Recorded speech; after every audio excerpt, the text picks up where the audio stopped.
النادي الأكاديمي لطب المناطق الحارة. الليلة إحنا في الجزء الثاني من الليشمانيازيس سيريز بديناها قبل 2 weeks. وإحنا الليلة سعيدين نكون في رحاب بروفيسور أحمد عجب الدور. He's a professor of pathology, MBBS and MD University of Khartoum, UM Malaysia. He was an ex-dean Faculty of Medicine and Health Science University of Kordofan, and also a Vice Chancellor University of Kordofan. Currently, he is the head of Council of Trustee, Shikan University. He is interested in tropical باثولوجي and histopathology. طبعا بروف أحمد عجب الدور غني عن التعريف، واحد من أعمدة التعليم الطبي في السودان، ومعروف جدا في جامعة كردفان. كل ما تتذكر الجامعة بتجي سيرته الطيبة معاها، وكل ما يتذكر الباثولوجي في كردفان كلها بيجي أول اسم دايما. The second speaker will be Dr. Emanuel Edward Siddiq Francis. He's a medical doctor, medical laboratory scientist, PhD medical microbiology and infectious disease at Rotterdam University. He is a senior clinical scientist at Africa CDC Center. مرحبا بكم، وإن شاء الله السيشن يكون ظريف ولطيف. وأنا عن نفسي السيشن ده منتظراه من أول شفت لي في الانترنال ميديسين روتيشن في مستشفى الأبيض. منتظرة أحضر سيشن عن الليشمانيازيس مع بروف عجب الدور. مرحب بك كتير يا بروف، وسعيدنا الليلة بوجودك. The floor is yours. You can start sharing your screen.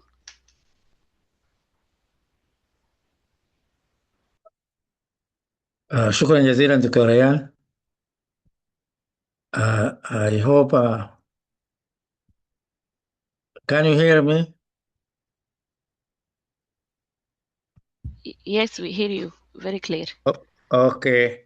So is my screen visible? Yes, Yes, visible. visible يا بروف، وشكرا Okay. لانضمامك رغم الظروف الصعبة اللي بتمر بها مدينة الأبيض. قلوبنا معاكم، وإن شاء الله الأمان يعم كل البلاد. We greatly appreciate إنك أنت join us عشان تنشر العلم في أحلك الظروف، وده اللي عهدناه فيكم. ألف شكر. Thank you so much, Dr. Ryan, and thank you for all those who are attending this session. Actually, I am very much privileged to have you to have been invited by the organizing body to give me this opportunity to talk about a topic that I love so much for quite a long period of time. So I'm very thankful. I hope my session is going to make a sense. I must start by acknowledging the effort and the input on me personally by this person, Professor Ahmed Mohammed Al Hassan. He is not only the father of pathology and tropical medicine in this part of the world, but he is my role model. I've been honored by being his student, both undergraduate and postgraduate, and I have been honored by being part of his team on leishmaniasis. And in reality, he is the one who inspired me to become a pathologist, and he is the one who inspired me to get interested in tropical medicine and in leishmaniasis in particular. So let us take this opportunity of time and just to ask Allah to forgive him, to bless him, and to have his soul resting in peace. Other contributors who have made a tremendous input in the field of tropical medicine and pathology include some of these. This is, of course, Professor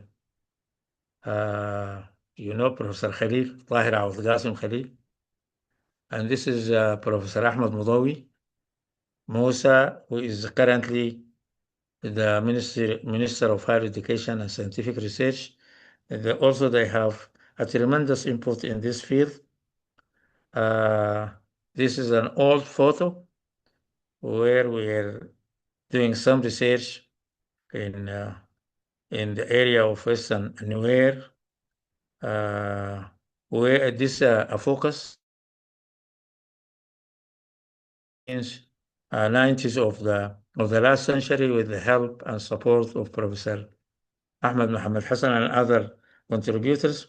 Again, this is Professor Tahir Awad Qasim Khalil, and this is myself when days were days. Of course, I don't look like the photo right now.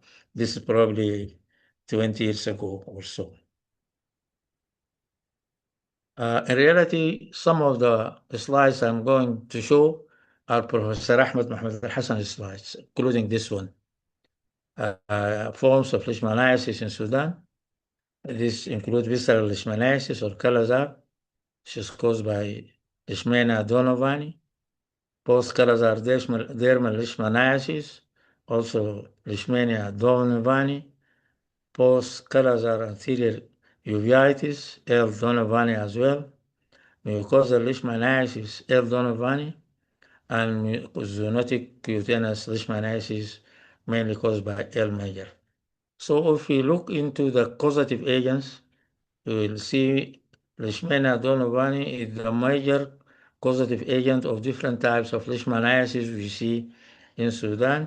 And when it comes to cutaneous leishmaniasis, we have Leishmania major.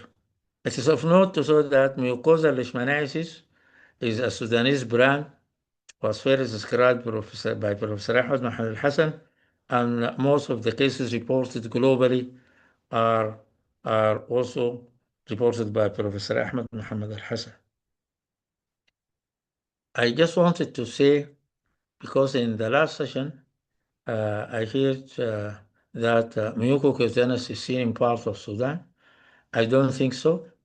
Mucocutaneous leishmaniasis, which is also called Spandia. The causative agent, which is L. mexicana, we don't have it. And the vector, which is also the Rhizomia, which you don't have it. And it is a very bad disfiguring disease, as you can see. So thank God we have visceral leishmaniasis, we have cutaneous leishmaniasis, and we have mucosal leishmaniasis, but we don't see mucocutaneous leishmaniasis or spandia in this part of the world. So the spectrum of airborne infection in Sudan includes the following: leishmanoma, that is a swelling, tumor-like swelling; visceral leishmaniasis, subclinical infections; post-Kala-Azar dermal leishmaniasis, PKDL; mucosal leishmaniasis, and post-Kala-Azar anterior uveitis.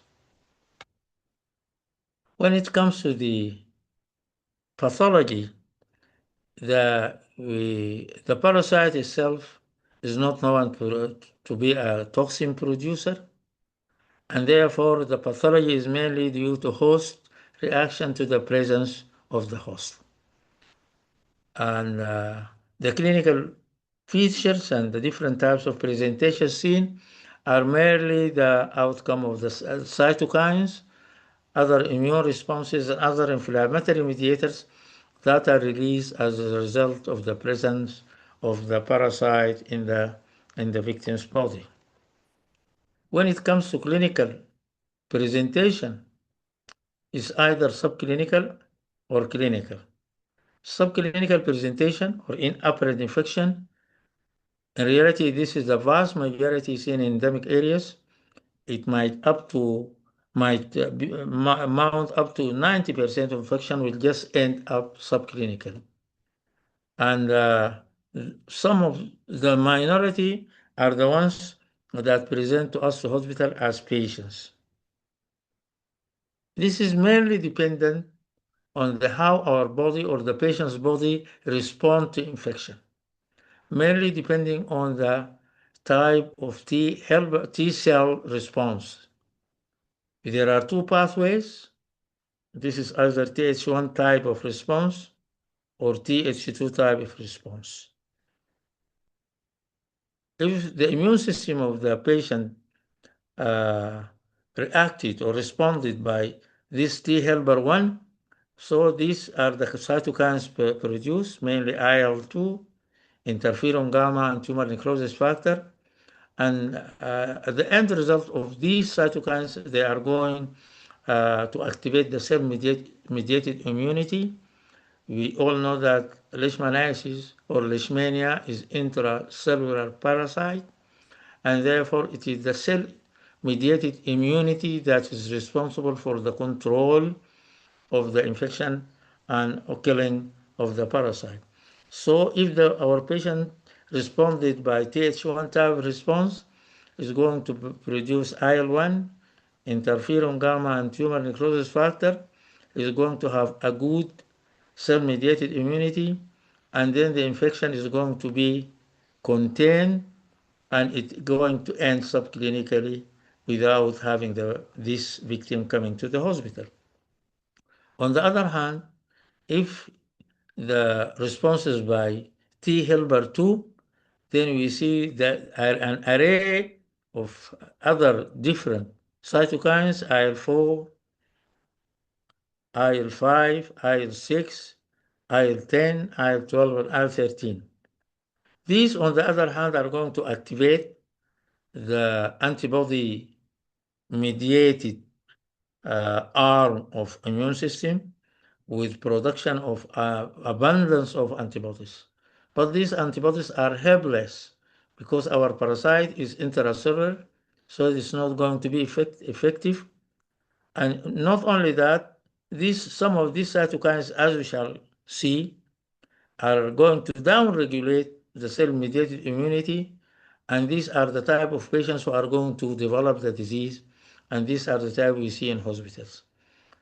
Of course, the question is, what is the determinant of the type of T cell response?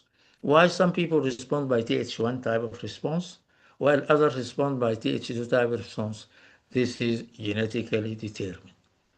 وبالتالي there is a lot of genetics and genetic determinants in the pathogenesis of leishmaniasis.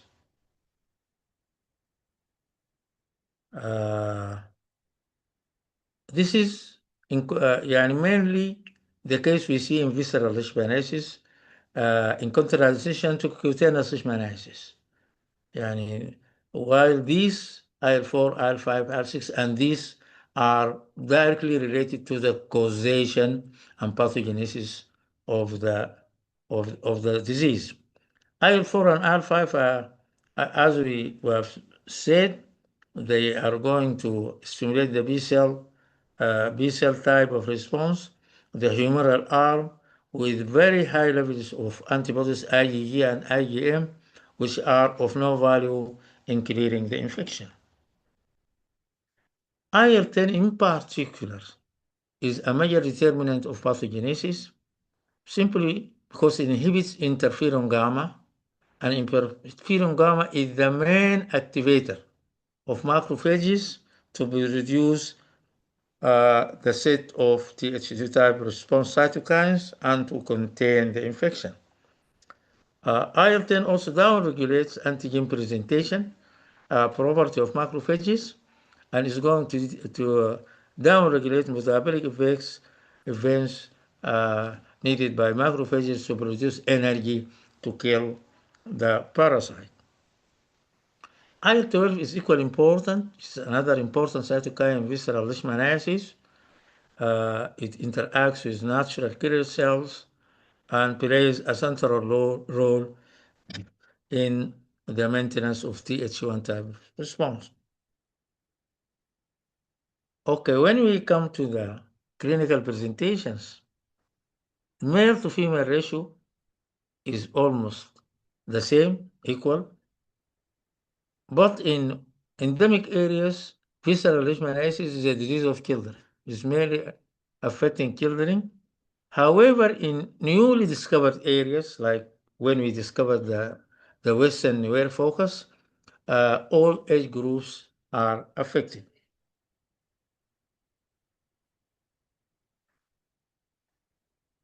The symptomatology is mainly produced by the cytokines produced. So the fever is produced by IL-6 and IL-1, while the weight loss is the direct manifestation of the tumor necrosis factor. Incubation period might be weeks to months.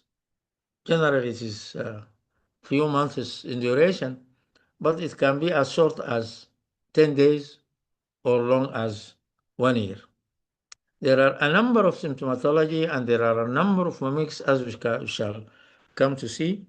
These include the one listed in this slide and in this slide. We need to detail a bit about these common features. Fever is the main feature, it's the commonest manifestation, and it is characterized by having rigors and chills. It is remittent in nature.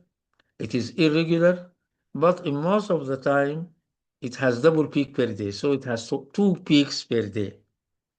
Usually, it is there for a couple of months, a couple of weeks, mainly more than 2 weeks.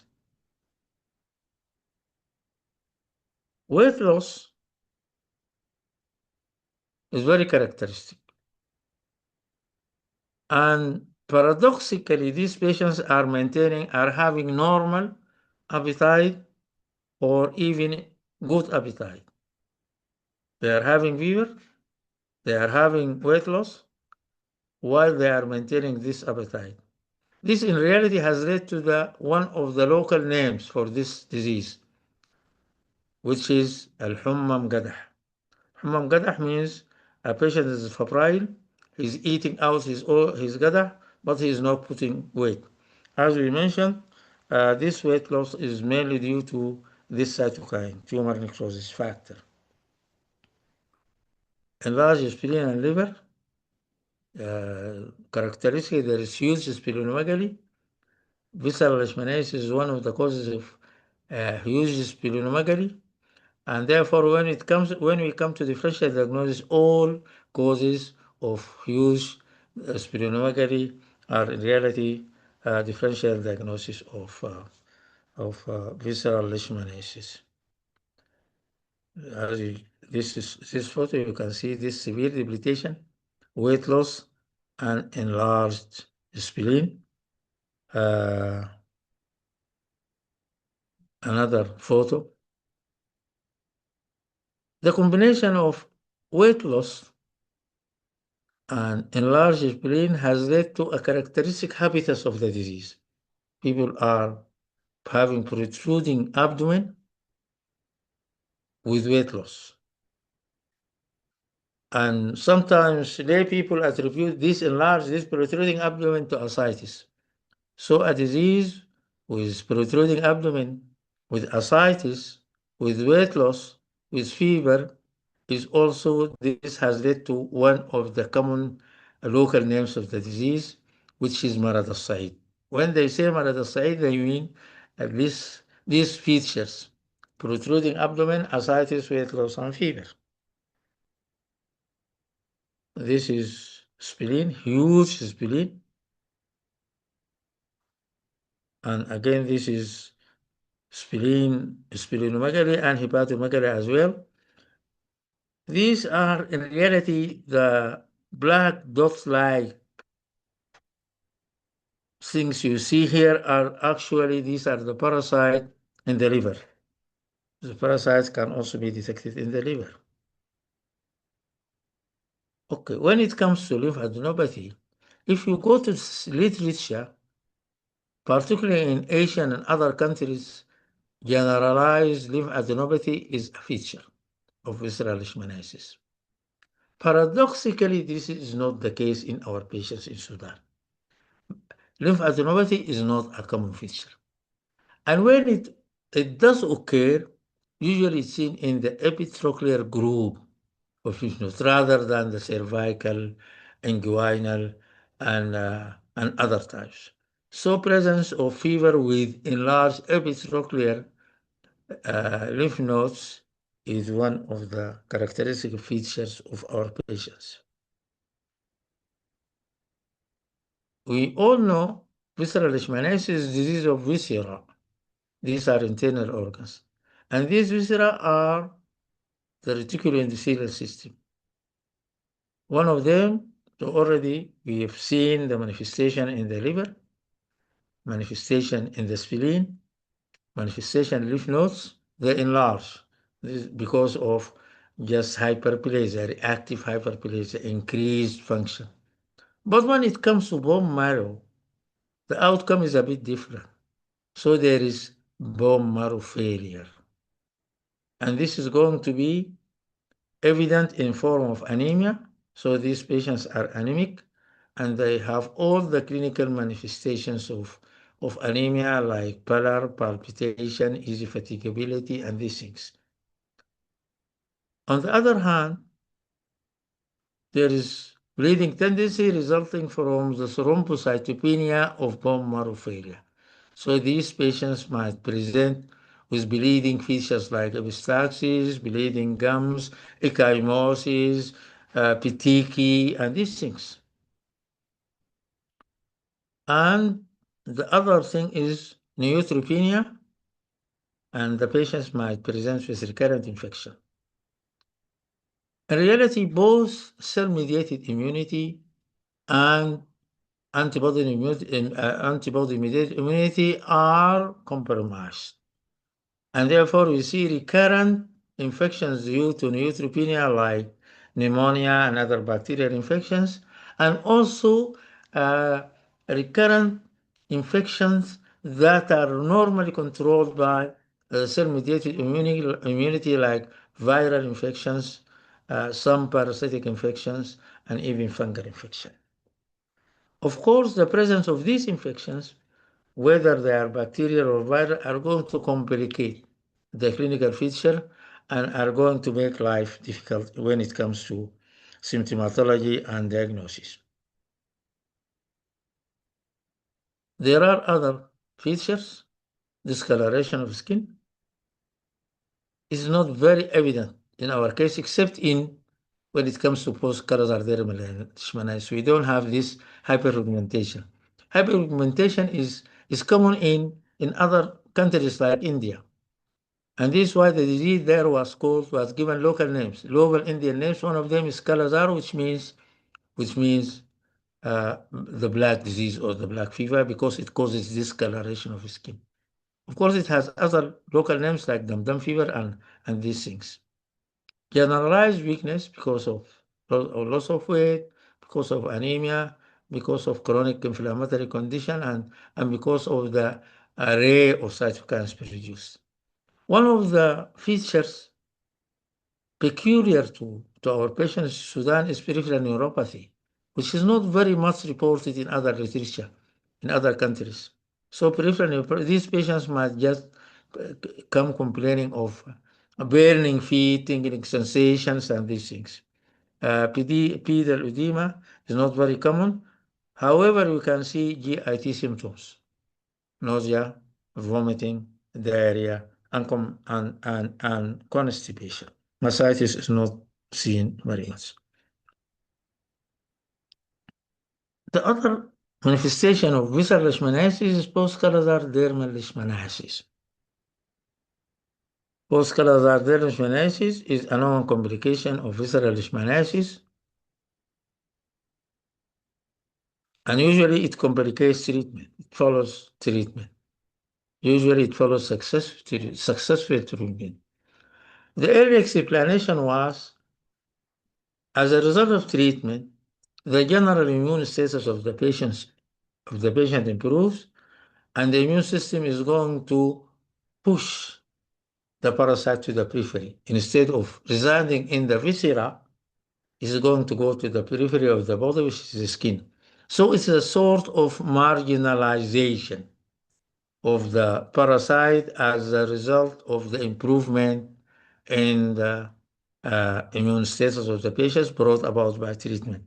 Usually it comes in form different presentation, papules, nodules, macules, and these things. Usually following complete treatment. However, a number of cases were reported where PKDL appears while the patient is on treatment. In Sudan, it occurs in high frequency compared to other countries. 58% of patients might develop, and spontaneous healing is usually the natural history of the disease. However, PKDL is a public health hazard because these patients are harboring a very big number of parasites. They function as a reservoir. They are infectious to others. This is the clinical features of PKDL. Lesions are papules, nodules, or macules, or combination of these. And characteristically, they occur in exposed parts of the body. I mean exposed to sunlight, as you can see. And this is important. PKDL is common in areas that are exposed to sunlight. In this patient, you can see is in the face because the face is usually not covered. It can be extensive macular, like in this case. Another case. But this is to display that the PKDL appears in the sun-exposed part of the body. In this lady, because of the dressing habits, the areas covered by this dress does not show PKDL, and this is the other photo.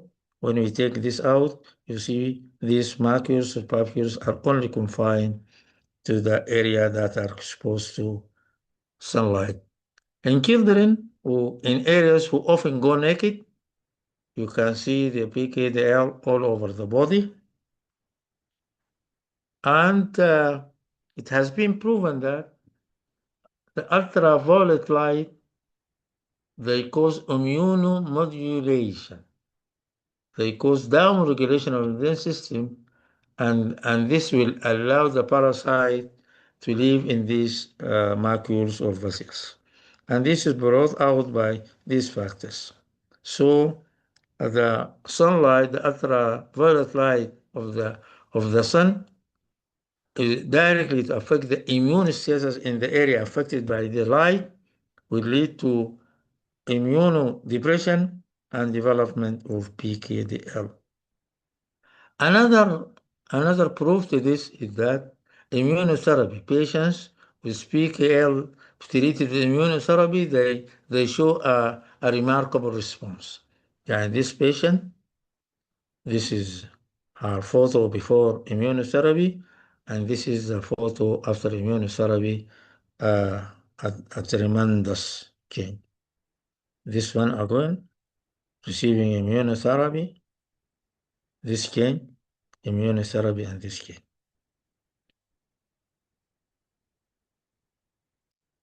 The other part of the presentation, I will not go into its detail because it's going to be covered by the other presenter. I just to say diagnosis depends on clinical suspicion and on laboratory diagnosis.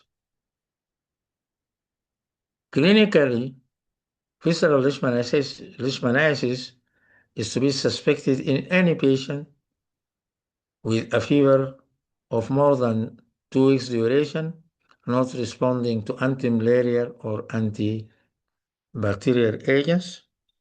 I will stop here, and the other presenter is going to take over about laboratory diagnosis. So that is all. Hope it makes sense. And if there is any queries or questions, I will love to respond. Thank you. The floor is yours, آه دكتورة تونغ. السلام عليكم. شكرا جزيلا يا بروف، صراحة المحاضرة ممتعة جدا، ما حسينا بالزمن. الربط عجيب بين المعلومات والكلينيكال برزنتيشن والصور، والحضور طاغي. آه يعني الحضور كله ما عليه ماشي يزيد، لكن كل الناس اللي دخلوا متأخر حتلقوا الريكوردينج زي ما هو في اليوتيوب بعد المحاضرة. صراحة يا بروف، في أسئلة كتيرة هنخليها بعد السيشن ده لو تحب، بعد دكتور إيمانويل مباشرة، وفي صور مهمة شديدة أنا عايزة أوريك ليها. جدا شكرا جدا يا دكتورة ريان، أكون موجود إن شاء الله. إن شاء الله. نرحب بالنكست سبيكر دكتور إيمانويل إدوارد صديق. You can share your screen.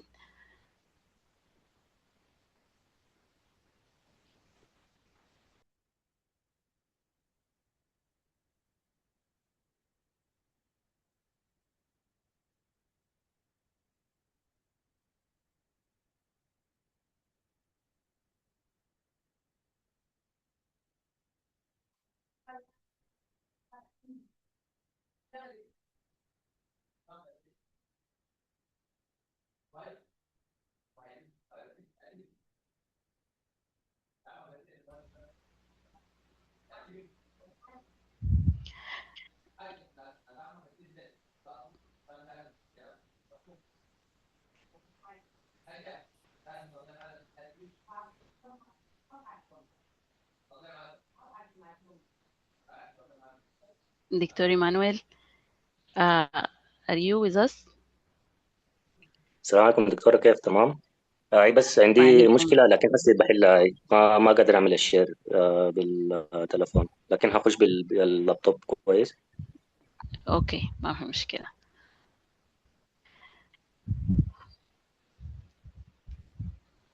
يا بروف شكرا شديد على المحاضرة الشيقة حقيقة. يعني ما كان بالود أصلا توقف كلام وتواصل في، يعني ما شاء الله تبارك الله، ربنا يزيدك علم. طمنا عليك وطمنا على أهلنا في الأبيض، ربنا يهون عليكم إن شاء الله يا رب العالمين، والبلد كلها تعم في أمان. الأبيض مستقرة وهادئة، يأتيها رزقها ونحن مطمئنين. والكلام اللي بيتقال في الوسائط ده اكشولي يختلف تماما عن الكلام الموجود في الواقع. صحيح في شوية إشكالات حبة كده في الخدمات، يعني مثلا انقطاع الكهرباء يؤثر على الموية كده. لكن من ناحية بتاع السكيورتي نحن آمنين ومطمئنين وحياتنا عادية. بنمشي اللهم لك عياداتنا، الحمد. بنمشي جامعاتنا، حاجاتنا عادية كلها. والأعراس والمناسبات والبتاع كما هي. ربنا يديم علينا الأمان والأفراح يا رب والإنجازات. الحمد لله، سعيدين إنكم بخير وسعيدين بسماعك والمعلومات القيمة. الروابط موجودة في الشات بوكس يا شباب، أول رسالة مثبتة فيها كل الروابط للتليجرام واليوتيوب. والزوم مرات بيكون صعب مع الشبكة في السودان، عشان كده عملنا اللايف في فيسبوك. أي زول ممكن يدخل الرابط وشيروه مع زمايلكم عشان المعرفة تعم. دي رسالتنا الأساسية. ما بنقدر نعمل حاجات كتيرة، لكن قدر اللي بنقدر نعمله إنه على الأقل نكون updated ونوصل الكلمة وننشر العلم ما استطعنا. فما تبقوا بخلة ورسلوا الروابط لكل الناس عشان يستفيدوا. شكرا لكل الحضور، سعيدين بكم جدا.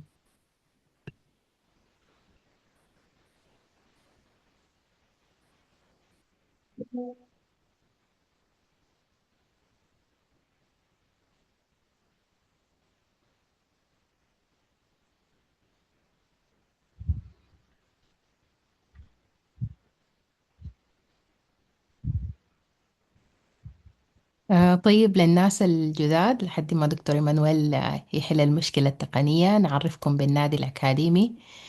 نحن مستشفى طب أمراض المناطق الحارة في أم درمان الملازمين.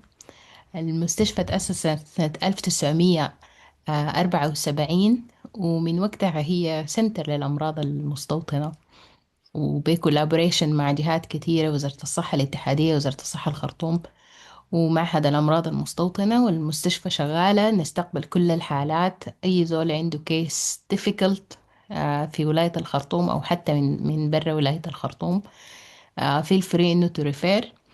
الخدمات مستمرة. بدينا من تحت الصفر، لكن الحمد لله كل شوية الخدمات بترجع شوية شوية بمجهوداتكم وبمجهودات التيم في المستشفى. عيادة الأطفال بقيادة الدكتورة أميمة عبد المجيد، استشارة طب الأطفال وأمراض المناعة. بدت العيادة كل يوم أحد. موجودة الدكتورة، اتفضلوا، هي برضو متخصصة في الإيمينولوجي. فمرحب بكم إنه ترسلوا كل العيانين، ترفروا كل العيانين. لسه الادميشن ما اشتغل، لكن سوني نف إن شاء الله هيشتغل. عايزين نعرفكم على التيم حقنا. نحن النادي الأكاديمي، الفرع الناس الجيكس الحفارين. طبعا بقيادة المايسترو دكتور عبد السلام محمد نايل، المدير العام لمستشفى طب المناطق الحارة. هو Associate Professor of Medicine، جامعة أم درمان الإسلامية. He's well known recognized researcher and lecturer في tropical medicine. الممبر الثاني شخص الضعيف ظلال عمر internal medicine. دكتورة أمل حاج النور، هي منقذتنا في الحاجات بتاعت الببليك هيلث، لأنه يعني نحن ككلينيشن المفروض نعترف بالذنب إنه ما قاعدين نربط الحاجات كويس مع الببليك هيلث، which is a big issue لما نيجي نتكلم عن التروبيكال ديزيزز. يعني احنا لو وقفنا البعوضة من انها تعض الناس وعرفناها بتشتغل 200 وبتاكل شنو، ما في زول بيجينا في العيادة. فدكتور أمل حاج النور she's a public health specialist. She is certified professional healthcare quality. She is certified in patient safety.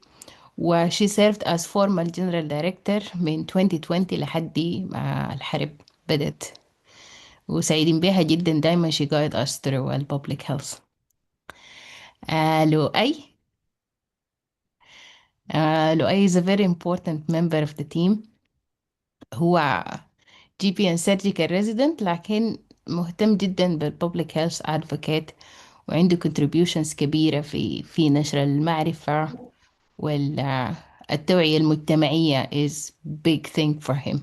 He also has long experience in hospital administration، وحقيقة a very important member في السيشنز حقتنا.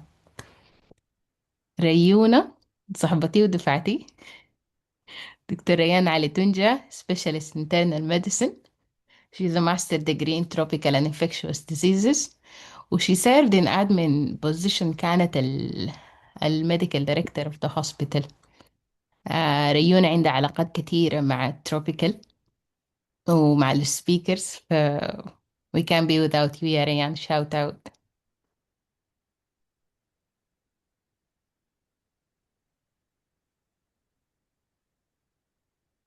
تقوى، ناس كردفان منورين. دكتورة تقوى senior registrar of internal medicine، و she's served as a national trainer in RHD's control program. تقوى is the person behind the nice posters you're seeing. A lot of organization and a lot of effort. كل الكوشنيرز اللي بتلقوها حايمة والinput when it comes to improving أكتر من إنه to organize. إحنا عايزين نطور شغلنا، نشوف واقفين وين ونواصل منه. فشكرا يا تقوى لكل المجهودات. My partner in crime سارة طيب aka Dexter، شهيرة بسارة طيب. Sarah is a specialist in internal medicine. She's a member of Royal College of Physicians. She's Sanfur. She's very important member with all the posters and hosting. وده الصوت الأخير اللي بنقفل به دايما في المحاضرة، ما بتبقى لو ما سارة ختمت لنا. shout out يا سارة. ومنبر جديد دكتورة زينب عبد الله المغربي. She's a community medicine registrar. She serves in Ibn Sina Hospital. She has great contributions في الorganization. We're so happy to have her with us. وإن شاء الله نقدر نقدم لكم أحسن ما بنقدر له.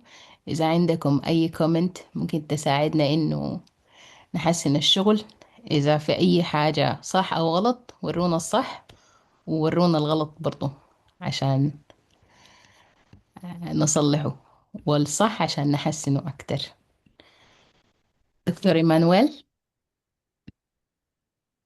ready؟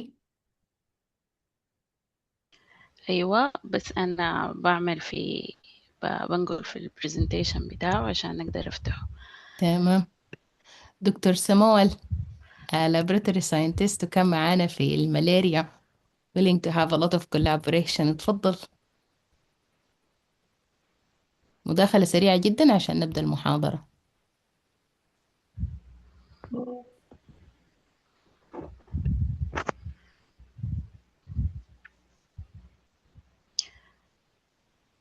ريونا I think we go ahead. طيب، انتوا شايفين السكرين؟ yes. عمليها طيب، سلايد شو. أيوة. طيب، نرحب بدكتور إيمانويل إدوارد صديق. He's a medical doctor and medical laboratory scientist. جمع لنا بين الطب والمختبرات والمعامل. صراحة تلاقينا معاه في معمل المايستوما في سوبا، وإحنا سعيدين الليلة إنه يكون معانا هنا في السيشن. He has a PhD medical microbiology and infectious disease, Rotterdam University. He is a senior clinical scientist at Africa CDC. Welcome دكتور إيمانويل. أنا هحرك السلايد مع البرزنتيشن إن شاء الله.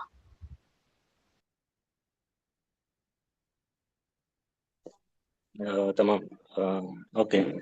السلام عليكم. Hello everyone. My name is Emanuel Siddiq, and I will give you a brief overview about laboratory-based diagnosis of visceral leishmaniasis. Okay. So, as an overview, as Professor told us previously, leishmaniasis is a neglected tropical disease with two main clinical forms, isotopic cutaneous and visceral leishmaniasis. This is the main form. So, basically, the diagnosis of leishmaniasis is still challenge and concerning the detection and correct identification of the species of parasite, mainly in the endemic area, especially like in Sudan setting, because it's most of countries like endemic. So most accessible methods for diagnosis, particularly in the endemic regions, do not include the identification of each species, and we have like more than 20 species responsible for the disease. So, as epidemiology, the number of cases reported globally for visceral leishmaniasis, it ranged between 0.2 to 0.4 million cases, and for cutaneous leishmaniasis, 0.7 to 1.2 million cases. And in Africa, we see like Sudan is have a higher cases, and also South Ethiopia, and also globally India, Bangladesh, and Brazil. So basically, the laboratory diagnosis of visceral leishmaniasis, we can divide it in two eyes cytological technique, I mean microscopically, and also we have like in vitro and in vivo isolation, and also immune response, antibody detection, and the last one, which is like most advanced technique, is a molecular based diagnosis. So, just a we will second. speak about معلش cytological. السلايدز ما قاعدة تتحرك. ريان لو ممكن تعملي سلايد شو تحرك السلايدز بليز. السلايد ما Okay, you شايفين. can press enable editing. Yes, wonderful. Yeah. Thank you. Okay. Next slide.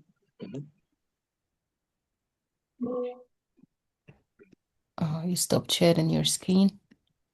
Sorry يا جماعة على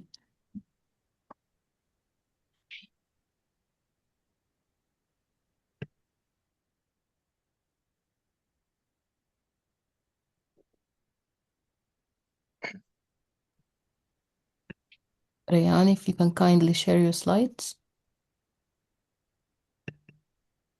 Yes, great.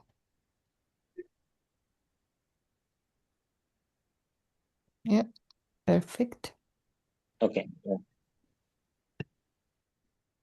Okay, so regarding the parasitological methods for diagnosis of visceral leishmaniasis, it's considered as a gold standard method for visceral leishmaniasis, and it's actually based on visualization of the mastigote form of the parasite in biopsy material. And we can have like our samples either from bone marrow, lymph node, spleen, also liver. And spleen aspiration can be complicated. This is one of the disadvantages by a life-threatening hemorrhage in 0.1% of the patient. And also the sensitivity is vary according to the biopsy type, and the highest sensitivity showed in spleen aspiration biopsy. It's ranged from 93 to 99%, followed by bone marrow aspiration, and then liver biopsy, and then lymph node. So in this table, as you can see, we have like a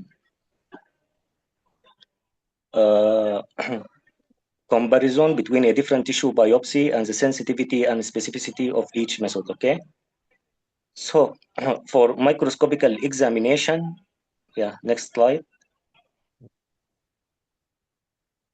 Yeah. So the microscopical exam is the most widely available test for the diagnosis of leishmaniasis, but it does not allow the identification of the leishmania species to the species level. Okay, for visceral leishmaniasis, aspirate from lymph node, bone marrow, or spleen are the main source of the sample for microscopical examination. And as we previously mentioned, with a variation in the sensitivity, and make sure that like, the spleen is, has the highest sensitivity and specificity. So in human host, as you know, like the life cycle, the mastigote stage is seen through a microscopical examination of the tissue specimen, which can be visualized by both using a GEMSA staining and hematoxylin and eosine. Then for microscopic examination, we need to identify the mastigote. So the mastigote is our intracellular round oval body, and it's measured around like 2 to 4 micrometer in diameter with a characteristic of nucleoli and kinetoblast. And here in next slide, we can see like a figure, two figures. Actually, one, the mastigote engulfed by macrophage, and is a diagram about the mastigote, how it looks. So we have like a cytoplasm, then we have a nucleus, and then we have like a membrane and kinetoblast, okay? So this is how we visualize it under the microscope.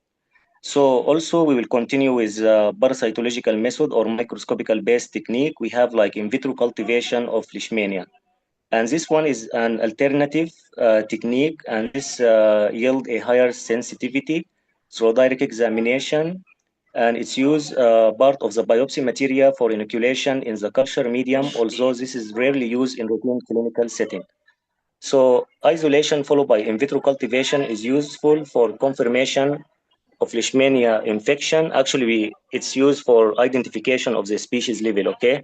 So we take the biopsy and then we inoculate the biopsy in a suitable culture media like a triple N media and other media.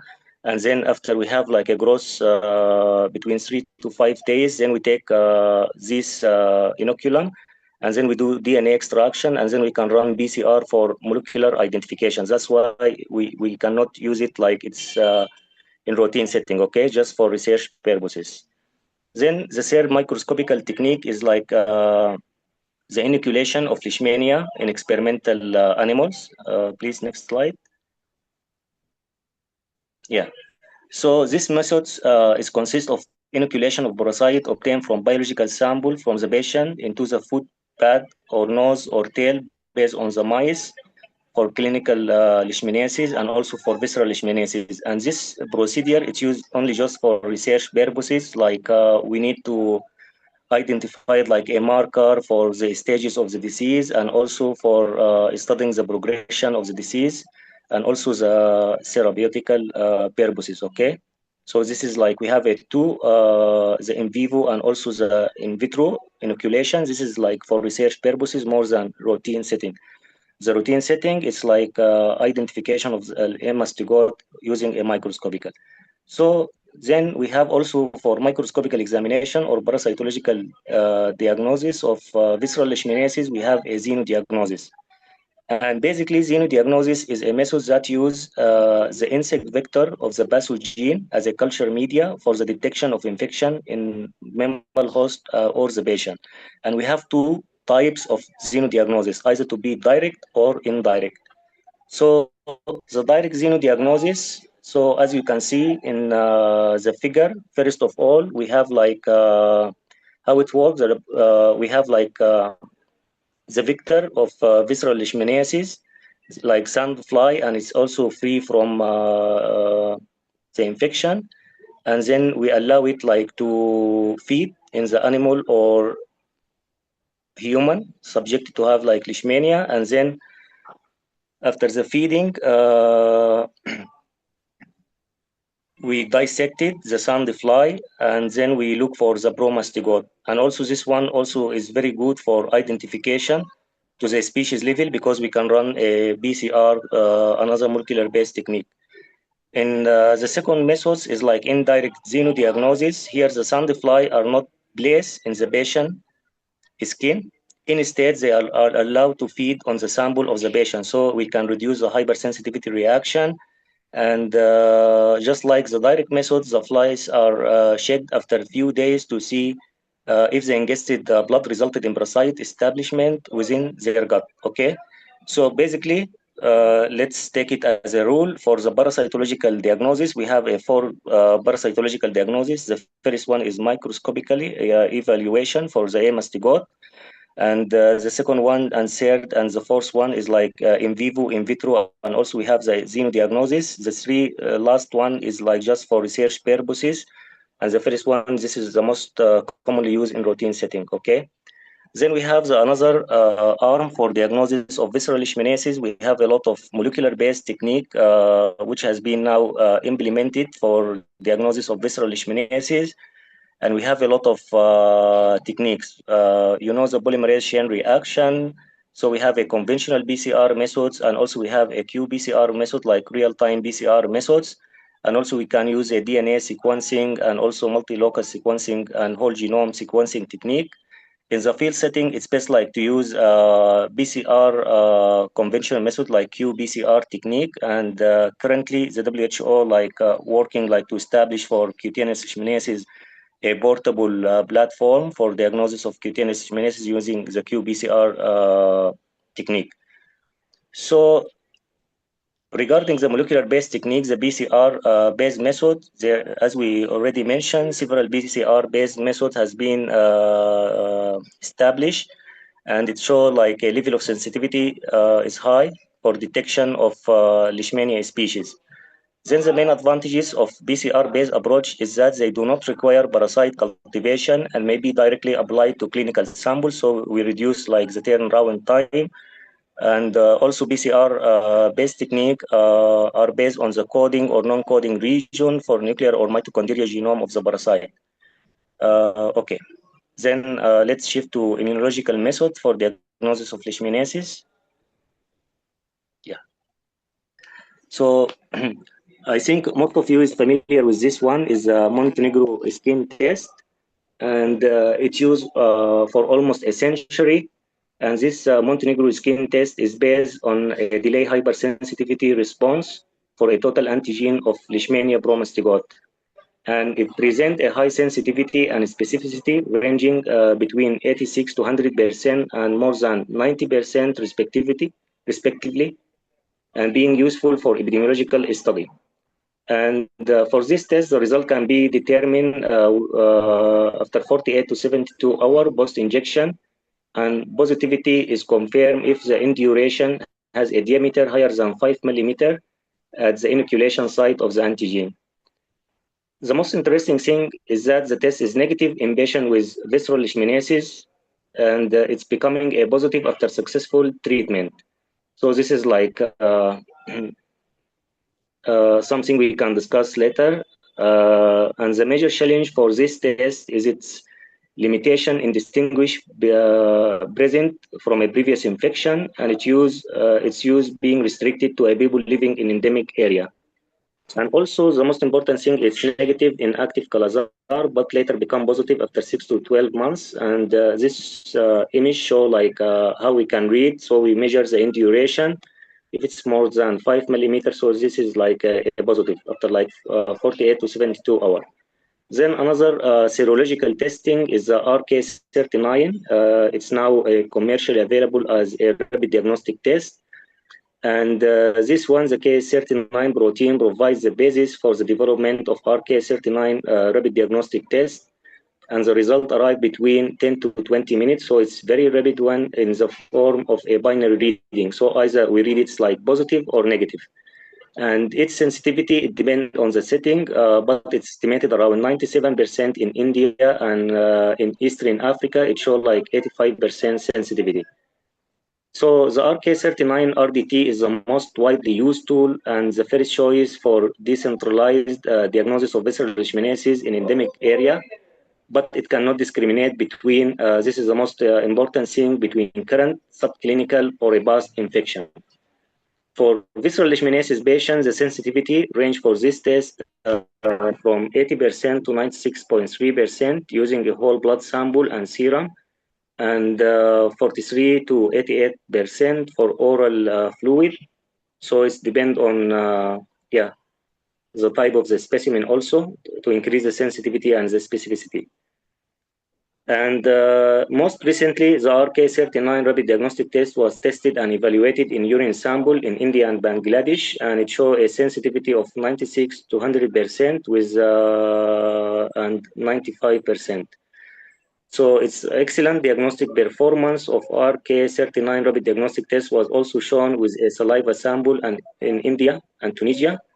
So we can use a lot of clinical samples, and most important message here is that it cannot distinguish between current, subclinical, or past infection. Okay.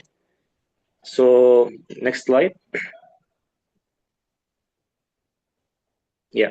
So this is how the test is read. So we have like a control. You can see it's like a positive band with red color. This is a control to check like if the kit is okay and the chain supply is good. And also we have like a line for the test. So if it's take like the similar to the control one, this is mean like a positive. If it's like still clear, this is negative result. Okay. Then we have another immunological assay, and most of us is familiar with it, is like the ELISA, which is stated for enzyme-linked immunosorbent assay. And the most important message here is like the sensitivity and the specificity of the ELISA is very depending on the antigen used. Some ELISA has been developed for RK39, and also the other for other antigen, crude antigen. And the advantages of ELISA is that it can be used for a large number of samples with a different antigen and different type of samples at the same time. And on the other hand, the disadvantages include the time necessarily for establish the results, and also it need like a specialized professional, sophisticated equipment, and lack of discrimination also between an active disease and the clinical cure. So it cannot be used for monitoring if the patient responds to the treatment, yes or no. So ELISA with a crude or a soluble antigen of pro-mastigote or a-mastigote has been developed and has been used, and it shows like a variation in sensitivity and the specificity. As you can see, like for visceral leishmaniasis diagnosis with RK39 being on the top of all recombinant antigen with a sensitivity ranging between 67 to 100% and a specificity ranging from 93 to 100%. Another crude antigen is K28. And this was developed, and also studies show like improve the sensitivity. So it's like enhanced 92 to 100% if it's compared like with 67 to 100% with RK39. And this study has been conducted in Sudan. And most importantly, the common drawback of all antibody-based detection system, including ELISA, is that the anti-leishmania antibody persists for up to 16 years after complete treatment, and thus cannot be used to test the cure or relapse among the patient. And another limitation of the ELISA is that it cannot be only it can be only done in research lab. And currently now in Sudan we can establish it in like well-equipped laboratory for diagnosis, like reference laboratories, like National Reference Laboratory, and also the big laboratory inside the hospital. Okay. Then we have also another immunological assay is like a CATX, which is a lattice agglutination test. And this is like antigen detection test. Theoretically, if we can detect the antigen, this is the most reliable, and we have like a higher sensitivity and specificity. An antigen detection diagnostic tool are required as a mean of identifying symptomatic infection. And as you know, like antigenemia is a predictable feature in patients with visceral leishmaniasis, and also it's demonstrated by the efficacy of CATX test to detect antigen in urine. So the CATX now we can use urine samples and also a oral fluid, and compare between the different type of the sample. It show a variation in the sensitivity and specificity. You can go to the next slide, please. Yeah. So in this table, you can see like if we take the sample from urine, it shows a sensitivity of 51.4% and specificity is like 98 in average. And for oral fluid, it has a sensitivity 80% and the specificity is much less than urine. It's 88.3%. So the fact that CATX is a non-invasive technique and urine can be collected more easily than blood make it more acceptable in a non-symptomatic individual and would allow a longer follow-up of the patient. However, its low sensitivity and requirement to boil the urine for 5 minutes to avoid false positive reaction, which affects the reproducibility of this test, limits the use of CATX in peripheral health center. Okay. Then the most important message is that diagnosis of asymptomatic or a subclinical infection. And this is like a challenge in the endemic area. And as introduction, chemotherapy alone as a visceral leishmaniasis control tool is limited by the fact that only sick people will be treated, okay? And there are a symptomatic carrier ranging between, like it's depend on the country itself. So in Sudan is a range between 1 to 2.4, and 4 to 1 in Kenya, and 5 to 1 in Ethiopia, 18 to 1 in Brazil. And so strong evidence that this infection are real come from a study, okay, in which parasite could be cultured from the blood of healthy donor. So for asymptomatic patients, the diagnosis tests for asymptomatic infection are therefore needed in order to identify possible hotspot of transmission of endemic area. And we cannot like take a sample from asymptomatic patient, like we cannot talk with the patient and then we can ask him like, oh, let's operate you. We need like a liver aspirate. This is like not ethical, or spleen aspirate. So the asymptomatic patient endemic region, this is like a true problem, and it's need like to more research in diagnostic for this one. So currently, status of asymptomatic infection can be defined in several ways. It's a culture positive and PCR and serology positive, or a marker of cellular immune response a positive, like interleukin 10 and others marker. And also serological testing like that, RK39, ELISA, and Western blot assay is generally assumed to detect recent infection, but the length of the time of serology remain positive, and whether this difference in visceral leishmaniasis patient and subclinically infected individual is not known with certainty. So in the absence of the gold standard, it is hard to know whether these seropositive who remain healthy were infected with leishmania species, or whether the serology result were just false positive. And we can also like hear a lot from Prof in this manner, like how can we differentiate it between the clinical patient or asymptomatic patient from active infection. Yeah. Okay, that's all I have, and thank you very much for this opportunity. And for the reading list, you can log into the WHO website. It's an online website with online courses, and you can find a lot of endemic disease courses. One of them is like visceral leishmaniasis, and also you can go through how visceral leishmaniasis is diagnosed according to WHO guideline. Yeah, thank you so much.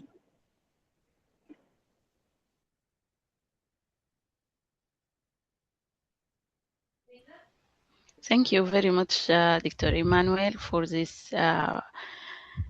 presentation.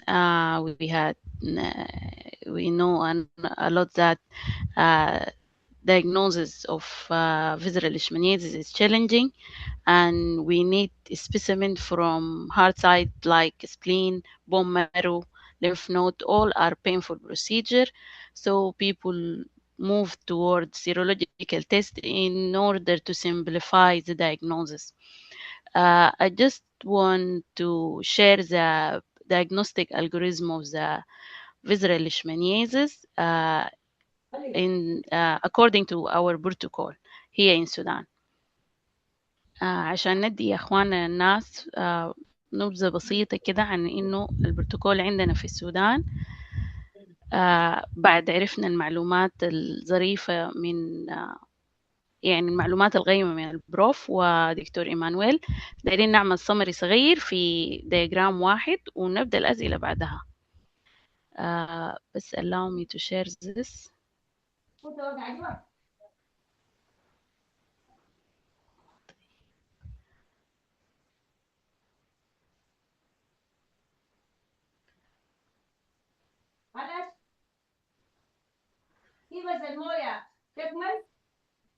هل واضحة بالنسبة لكم؟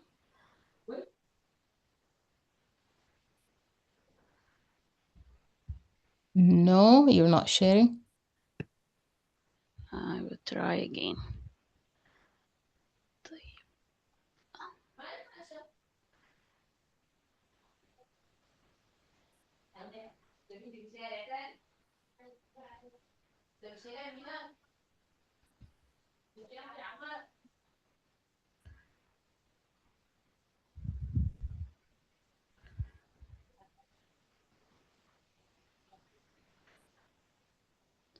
This is a diagnostic algorithm according to the visceral leishmaniasis protocol or guidelines 2017.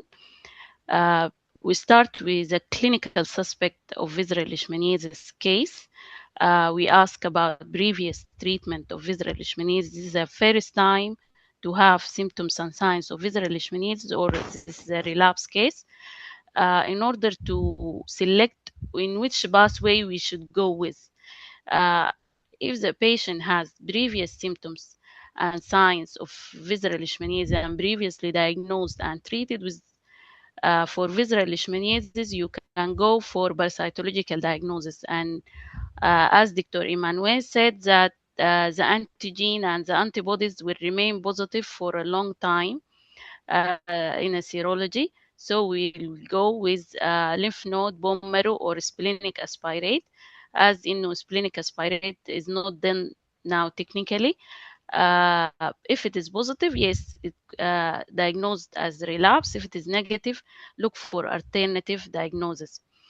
If the patient is this is the first time to have symptoms and signs of visceral leishmaniasis, we will go for serology. It's a simple test. The available one in Sudan is RK39. If it is positive, you will give treatment or refer to a center of treatment of visceral leishmaniasis. If it is negative and you're still suspecting visceral leishmaniasis, you can go for that test. That test is a direct agglutination test. It's made by Sudanese professor, Professor Harris. The result is that if it is positive, also you can treat. It is borderline, you go for parasitological diagnosis. And if it is negative, you can look for alternative diagnosis. This is simply the diagnostic algorithm of visceral leishmaniasis according to Sudan guidelines. We will keep you updated في الفترة الجاية بالبروتوكولز، وبتلقوه موجود عندنا في التليجرام channel. ممكن تطلعوا عليه برضو. في السانحة دي قبيل البروف برضو طرح في يعني موضوع مهم شديد، يعني موضوع بتاع ديبيت اللي هو الميوكوزا الليشمانيزس. فأنا يا بروف عايزاك تشوف الصور دي، هل واضحة يا إخواننا؟ Yes. طيب، هم ديل patients كانوا admitted to tropical disease hospital. يعني عندنا كان في الريكورد، لو دكتور أمل تذكرني، أكثر من 10 عيانين بميوكوزا ليشمانيزس. الفيرست امبريشن لما نشوف يعني lesion coming out to the skin بيفتكر إنه دي ميوكوكيونينس ليشمانيزس، لكن actually الليجن دي started from inside the nose and the nasal cavity and the ethmoid and the sinuses, the nasal sinuses. Then the destruction came out لحد ما ظهر في شنو، في السكين برا. ودي واحدة من ال very difficult cases و very devastating، وكانت يعني complicated ب secondary bacterial infection، والمانجمنت بتاعها كان very difficult. This is after treatment and she needed a construction and bone construction because the whole bony septum and the nasal bones are destructed. This is another one. زيها يعني هو كان عنده بالذات في الاسمويد ساينسز، انا متذكر الريبورت حقه بتاع البي سي ان لهسه. والدستركشن ده طلع لحد ما ظهرت الليجن outside his skin, and so this is not a mucocutaneous, it's a mucosal, and we will have a separate session about mucosal leishmaniasis مع بروف شرفي عبد القادر. هو عنده الداتا وحتى الاندوسكوبيك فوتوز والبيكتشرز والهيستوباثولوجي، ويعني هتكون حلقة مختلفة تماما. فدايرين البروف يدينا رايه برضو.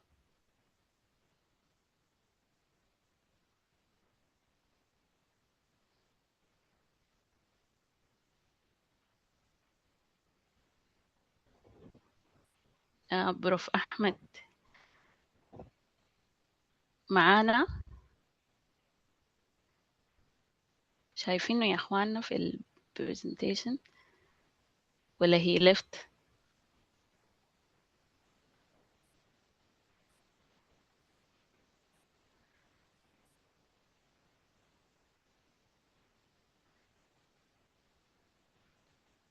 تغوى is contacting the prof.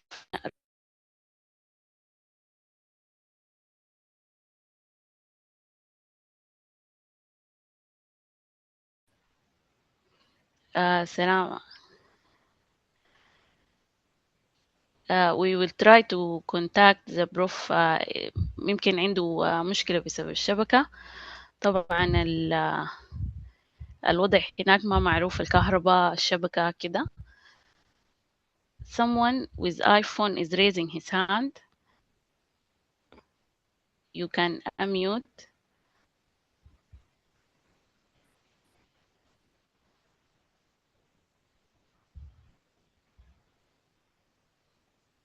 السلام عليكم. وعليكم السلام والرحمة. عمكم موسى محمد خير. أهلا وسهلا يا بروف، مرحبا بك. أنا ما يعني قلت يمكن أرفع يدي للأسئلة، ما كنت عايز أتكلم عن الميوكوزل. فعلا عندنا حالات برضه نحن ريبورتد بتاعت ميوكوزل وكده، يعني ما ميوكوكيتين زي ما أنت قلتي، لكن كنت عايز لناس بروفيسور عجب الدور أقول بعد التعليقات. ما أعرف ممكن هسه ولا لحد ما تخلصوا الميوكوزل؟ لا طوالي، احنا الميوكوزا ناخد لها سيشن منفصل. هيكون سيشن براوس. تمام. ايوه تمام. ايوه. بس عندي حاجات بسيطة طبعا. الخلطة تفضل بتاعت التاسوجينيسيس مع الكلينيكال دي حكاية ممتازة جدا، يعني الكلينيشن ما بنقدر نعملها، فكانت حاجة ممتعة خالص خالص وتخليك تفهم الحكاية. طبعا الكرزار ده زيه زي الاتش اي في، عشان كده برضه بالضرورة لازم يذكر الاتش اي في، ولازم اي بيشنت كونفيرم كالازار تو بي سكرين للاتش اي في، يعني زيه زي التبركلوز. الكلينيكال سسبشن هو يعني دكتور احمد بيقول 2 weeks اوف فيبر، لكن لابد من السبلينوميجالي والويت لوس، ده يعني الكيس ديفينيشن يعني. جميل جدا انتوا في الجايد لاينز بتاعت الدايجنوزس انكم وصلتوا البريفيوسلي بريفيوس انفكشن من النيو انفكشن. دي حكايه جميله جدا عشان الزول طوال يمشي للباراسايتولوجي في البريفيوس انفكتد بيشنتس، عشان ما يبقى في مشكلة إنه في بوزيتيف سيرولوجي هل هي قديمة ولا جديدة. الحاجة الثانية ذكرها دكتور أحمد أو بروفيسور أحمد في البانسايتوبينيا، صحيح بومر فيه سبريشن وكده، لكن طبعا الأسبرين الهيوج عنده دور كبير في الهايبر اسبرينيزم والبانسايتوبينيا.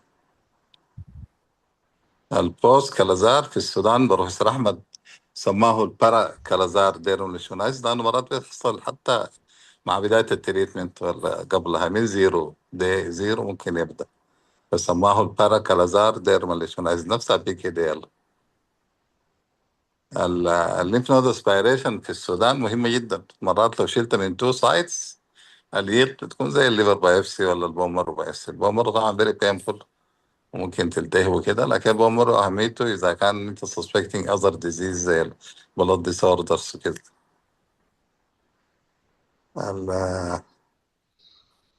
الاسيمتوماتيك بيشنت دي طبعا لو في انتيجين ديتكشن كان بتكون حكايه جميله جدا يا دكتور ايمانويل، لانه الانتيجين معناتها حاجه ريسنت انفكشن، يعني زي حكايه الاي سي تي بتاع الملاريا. بالنسبه للجينيتك سبستابيليتي عندنا فيها شغل، نحن برضه يعني كنا بنمشي في حته في ايسترن بوردر اوف السودان، ولايه القلابات، حته اسمها بربر الفقراء. بنمشي لبيوت جيران، يعني تلقى البيت فيه 8 individuals، 6 منهم عندهم كلازات، جيران بالحيطة أو بالصريف، ما في مباني بتاعت جالوس أو طوب، كلها من القش. الجيران كله ما عندهم ولا واحد، فنفس الانفايرمنت نفس الاكسبوجر، لكن ديفنتلي في سترونج جينيتك سسبتبيليتي. يعني تلقى البيدجري فيها الأبو أو الأم ومعه 3 4 من العيال، والجيران ما عندهم ولا واحد. دي بس الملاحظات اللي حبيت أعلق عليها. شكرا جزيلا.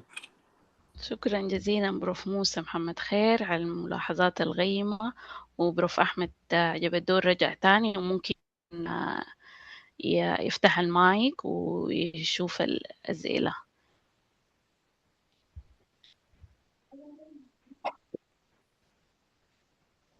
السلام عليكم. وعليكم السلام بروف. طيب أنا شكرا جزيلا الحقيقة. أنا اكتشفت إنه عندي مشكلة في اللابتوب، رجعت خشيت بالتليفون. أنا سعيد جدا بأن أسمع من بروفيسور موسى محمد خير، هو أور سينيور يعني وأستاذنا وكده. تعليقي على موضوع الكيس ديفينيشن، طبعا السبلينوميجالي starts from the second week.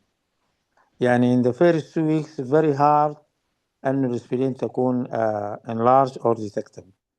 عشان كده probably this is why يعني قلنا fever more than 2 weeks، لأنه نحن كباثولوجي بنفتكر إنه السبلينوميجالي detectable splenomegaly starts after the second week. طبعا اللوس of weight also يعني takes time. أنا I have another comment على حكاية الميوكوزال. أنا المرة قبل قلت we don't have mucocutaneous, we don't have spondia, and spondia is caused by air mexicana, and the vector itself we don't have it. لكن on the other hand we have mucosal، وميوكوزال زي ما قلت عنده سيشن براها، لكن هي at least يعني I used to have a focus of mucosal leishmaniasis هنا في منطقة خورطقت ولا في شرق الأبيض. وفني انف كل الناس about couple يعني قول 7 cases كلهم they have a history of working in eastern Sudan في مشاريع الزراعة في منطقة القضارف وكده. ف probably this related to health donor acquired over there. السيرولوجي عندنا فيها، أنا أفتكر إنه عندنا مشكلة في السيرولوجي. أول حاجة السيرولوجي نمبر 1 كل available serology is antibody detection. We don't have antigen detection. نمرة 2 كلها IgM. We don't have IgG. طبعا دي كلها مشاكل. انت عشان تقول ده antibody detection you need a time for the antibody to develop عشان تبقى detectable وبالتالي there is a window period where you meet the diagnosis. المشكلة أنا اي جي جي ما اي جي ام، يعني هي المشكلة بتاعت أنه كان ديفريشن بين previous infection old infection كده، لأنه لو كنا الاي جي ام بنستعمل اي جي ام will tell us أنه this is a recent infection a new infection and this is a disease. صحيح نحن دات كنا معجبين به لأنه سودانيس براند ولازم يشتغل. الآن اللي شغال RK 39 طبعا R is recombinant وريكومبينانت لانه الانتيجين we use in the laboratory is recombinant ما recombinant antigen recombinant recombinant K37 antigen والكيس 37 is a parasitic antigen. we are looking for the antibodies developed. الليتريتشر اللي اخذت ال WHO وبموجبها بقى الار كي 39 هو الحاجه البراكتيكال كلها من is an Asian type. الار كي 39 الدراسات اللي عملت هنا عندنا في السودان is less sensitive and it is less يعني accurate compared to the same test in Asia وكده in India in particular. لكن it remains a serology a antibody detection IgM not IgG so IgG not IgM ودي كلها problems. فبروبلي ناس البرنامج in the next update حقوا الناس برضو يعتمدوا على local domestic literature rather than foreign literature. شكرا جزيلا. شكرا جزيلا يا بروف.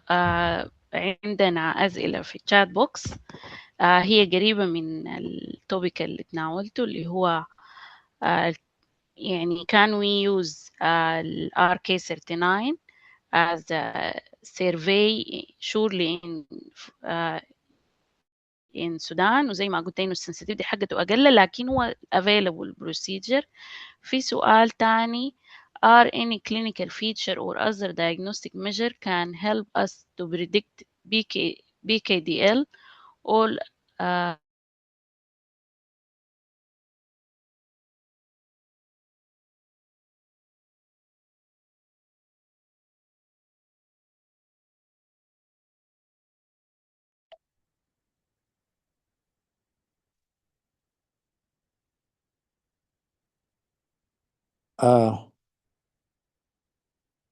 RK39 is simple طبعا عنده a lot of positives إنه simple is cheap can be used in the field وكده.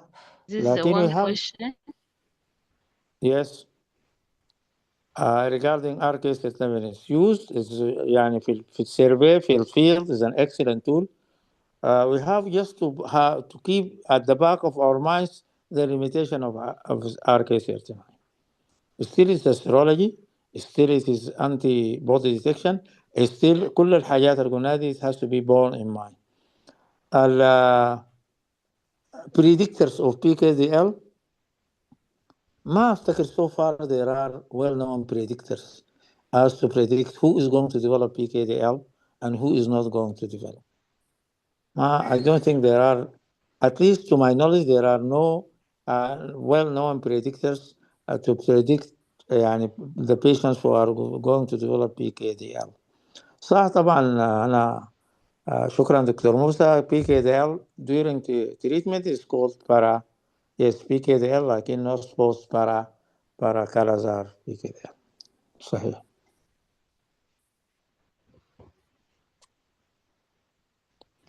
أنا الآن الأسئلة ما ظاهرة لي يا دكتور ريان، فلو في أي سؤال ثاني أيوة أنا Hi. yes there is other question about the patients with fever, hepatosplenomegaly and anemia, and considered as a differential diagnosis, and the way to differentiate clinically between visceral leishmaniasis and malaria as they may be co-endemic in the same set. هو طبعا malaria دي is a dilemma. أنا طبعا I have a lot of concern about يعني dilemma of malaria. Every fever is diagnosed as malaria. What diagnosis is not only clinically, it's not over-diagnosed clinically, it's also laboratory. And I have a lot of work and presentation في البي اف. انا في البي اف need to be revised. لكن طبعا انا I tell you انا اديكم my own experience. انا كنت ميديكال اوفيسر في مستشفى ميلاد. بقت تجينا كيس بتاعت كلازار. ما كان حاطين في حسابنا انه في كلازار في المنطقه دي، لانه المعلومه اللي عندنا there are certain geographical الكلام ده long time ago. Number one mimic was not malaria by the way, was typhoid. was typhoid. يعني افتكر لو في number one difference diagnosis typhoid. And a very useful tool الخلانا يعني we used to differentiate typhoid from أو to suspect other diagnosis other than typhoid was the the the the pulse. The relative bradycardia is absent. Here, our pulse rate is very high compared to that of typhoid. The aspirin is of course different. Aspirin is different. Professor Musa can detail إنه splenomegaly of malaria and splenomegaly of typhoid and splenomegaly are quite different clinically, and أفتكر أي practicing clinician can differentiate this. Other differentials طبعا include brucellosis, especially in the area where we used to work. Brucellosis was also a very big mimic of this leishmaniasis. Malaria, of course, it will come as a differential diagnosis because it is a febrile disease. Like in the temperature chart is different, the type of fever is different, and now it can be diagnosed easily خاصة بالرابid test وكده. لكن still it is a differential. طبعا كل الكوزز اوف يوز سبلينوميجالي ار differentials، خاصة لو معاه شوية فكرة يعني. عجبني في الانترودكشن انه it can mimic hematological malignancy. Yes.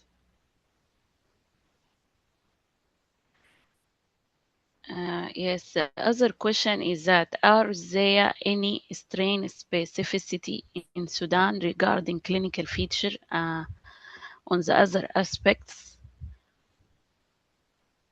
إذا السؤال ثاني ما فهمت. Are there any strain specificity in Sudan strain. regarding strains? Yes. أها. Regarding Okay. the clinical feature.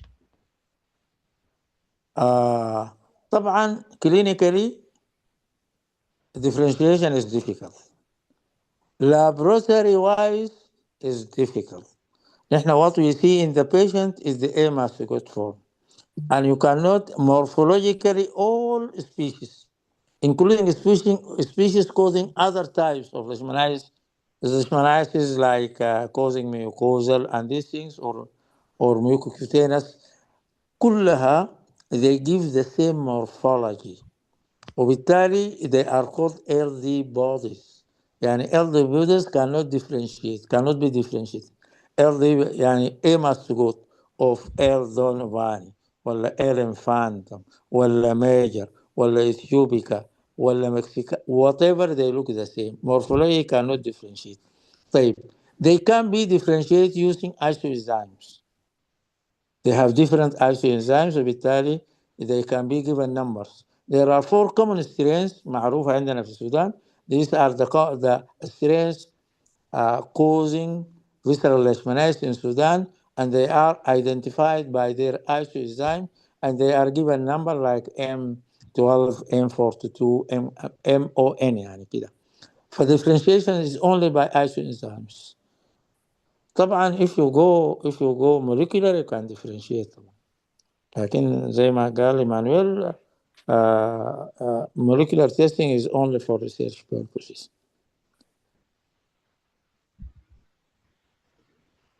ممتاز. طيب ده السؤال ده مرينا عليه. If anyone in the floor have a question, he can raise his hand, and we will give chances according to the time. Dr. Atiya is raising his hand. Atiya Abdullah Atiya as a first speaker in the first lecture. You can unmute.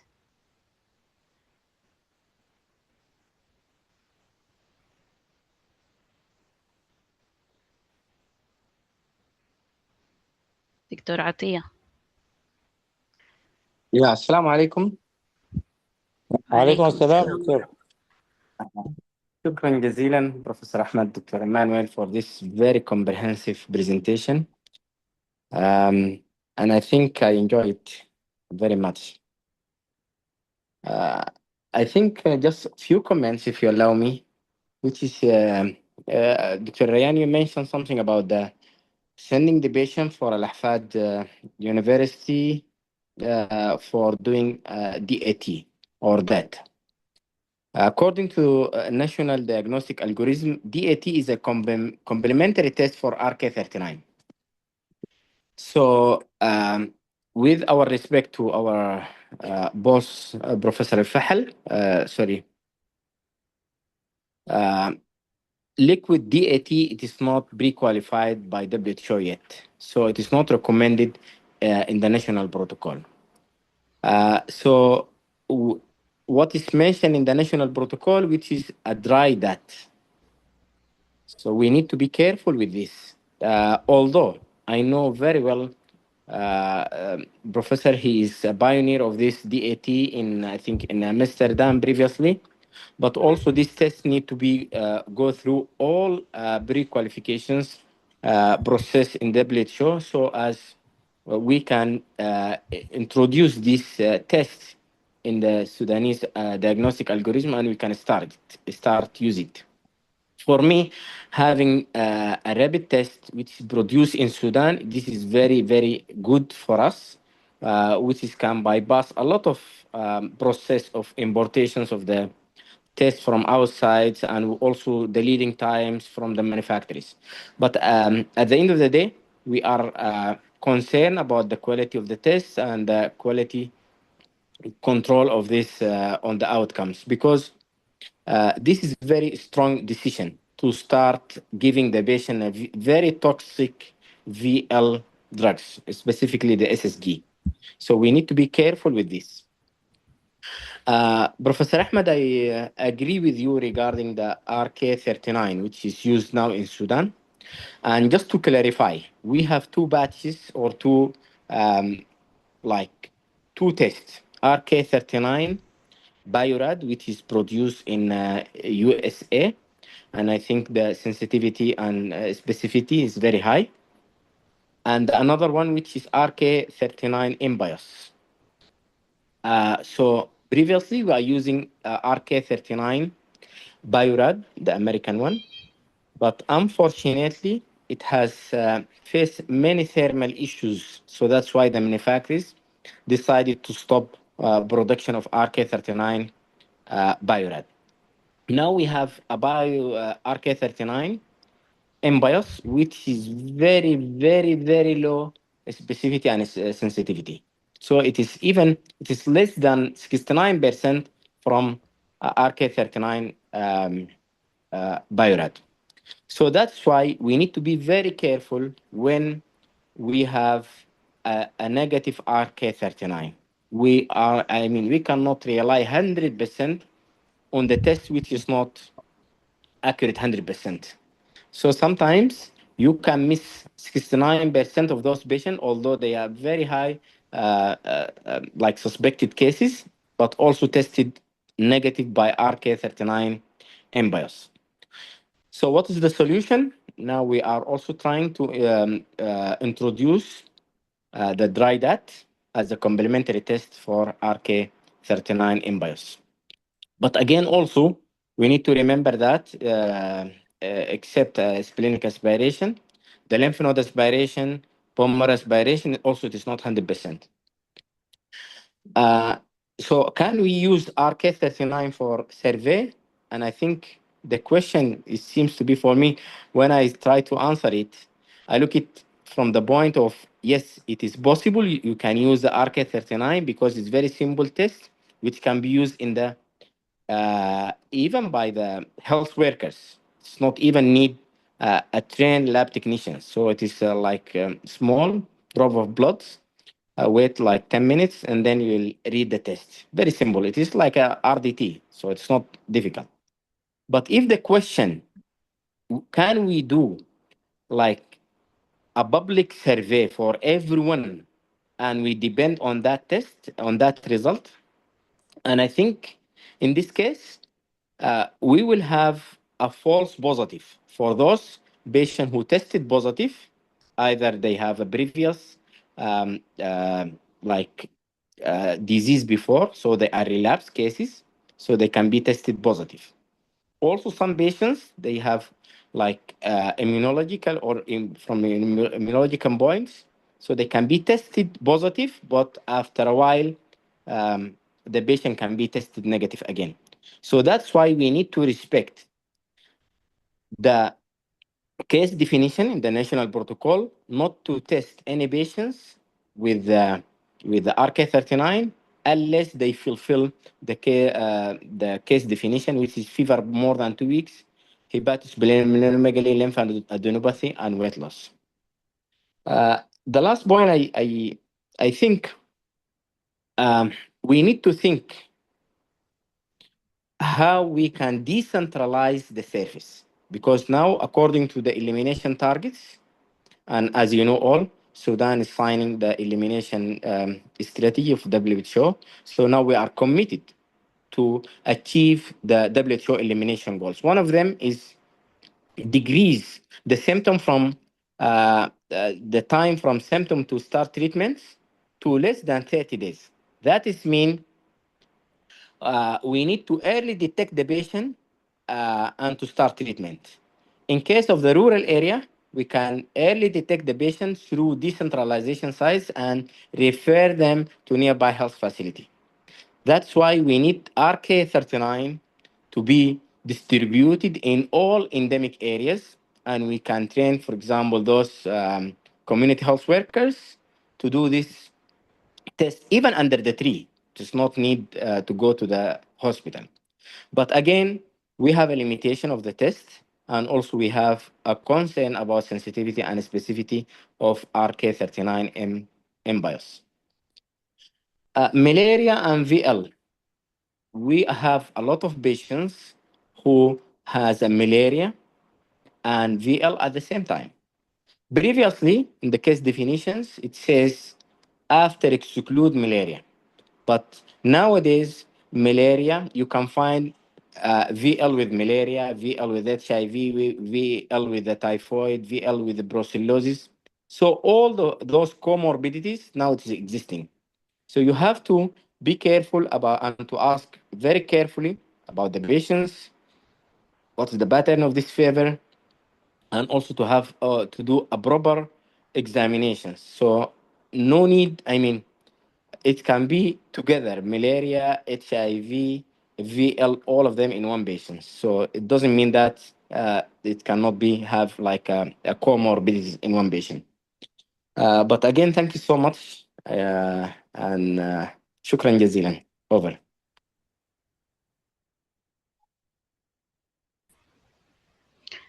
شكرا دكتور عطية for the clarification, and we will give a chance to Prof. Ahmed to comment, and if anyone has a question, please raise your hand.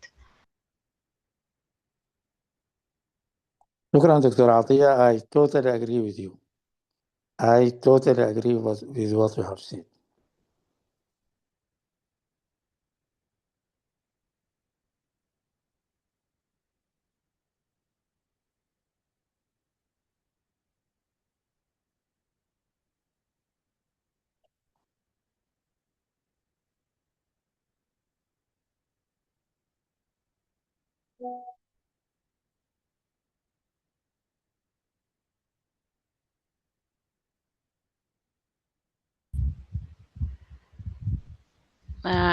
I have a question is that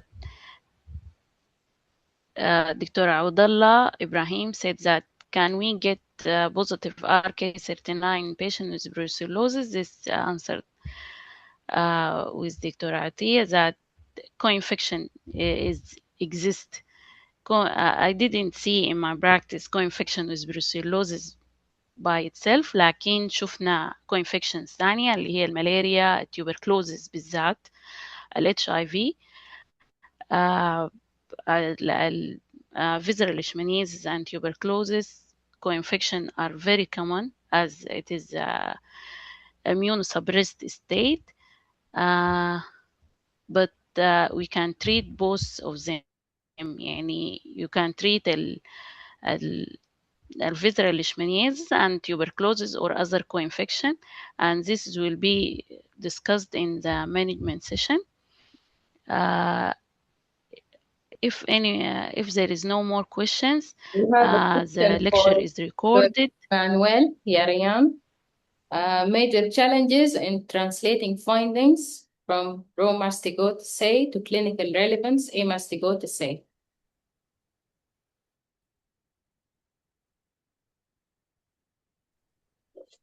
أنا دكتورة. Question for you. Bilal. What are the major challenges in translating findings from raw mastigote assay to clinical relevant A mastigote assay?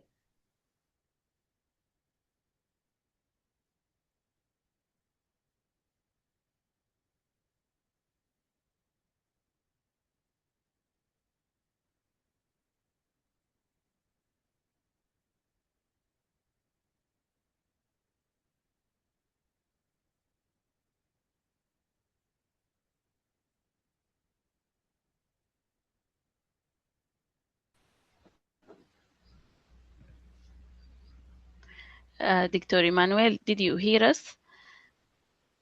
أي بس هسي قاعد بستوعب السؤال. طيب انت قصدك الفرق شنو انك انت تلقي ايه ماستيجوت وبرو ماستيجوت على الكلينيكال ايفيدنس، مش كده؟ أيوة.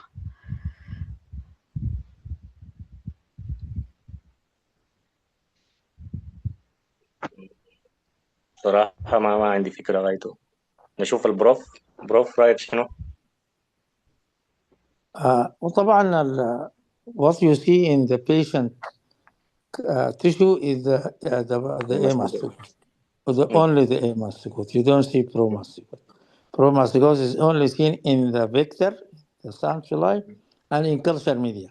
So if you culture your aspirate in any one of the known culture media like triple N, what you find is the promastigote, the flagellated form. What you see in the human body is only the promastigote. وقلنا دي اللي بنسميها LD bodies. كل ال mastigotes are LD bodies because we cannot differentiate them morphologically according to the species. Seeing a promastigote is 100% diagnosis. يعني عشان كده it is a parasitological gold standard sure diagnosis. When it comes to serology طبعا ما 100% sure، يعني ممكن have false positive you can have false negative. السؤال اللي قبل شوية أنه هل ممكن زول عنده بروسيلوز نعمل له RK سيرتان يطلع positive؟ Yes, there is a chance of having false positive، لأنه في النهاية serology في chance of cross reactivity. Any structurally similar antibody is going to be detected by your agent and the test will appear positive.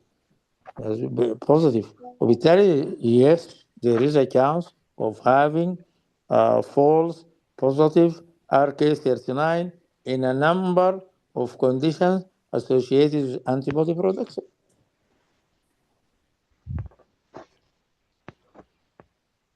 Last question. In patient with platelet count of 50, can you give IM sodium stibogluconate safely? ولا في risk of hematoma? دي ما و أسئلة المانجمنت صح؟ المانجمنت هاي، لكن نحن نحن تخوفنا انه الثرومبوسايتوبينيا ده اللي بخلينا نمشي نعمل بوم مارو نوت سبلينيك بانكشر وكده. لكن I don't know any problem with giving the drug. خليه كده، خلي الحكايه دي لما نجي السيشن بتاعنا. I don't know actually. I have no idea انه هل في giving this pentastam with this level of platelet is dangerous or not. I have no idea. بروف موسى feel free to unmute.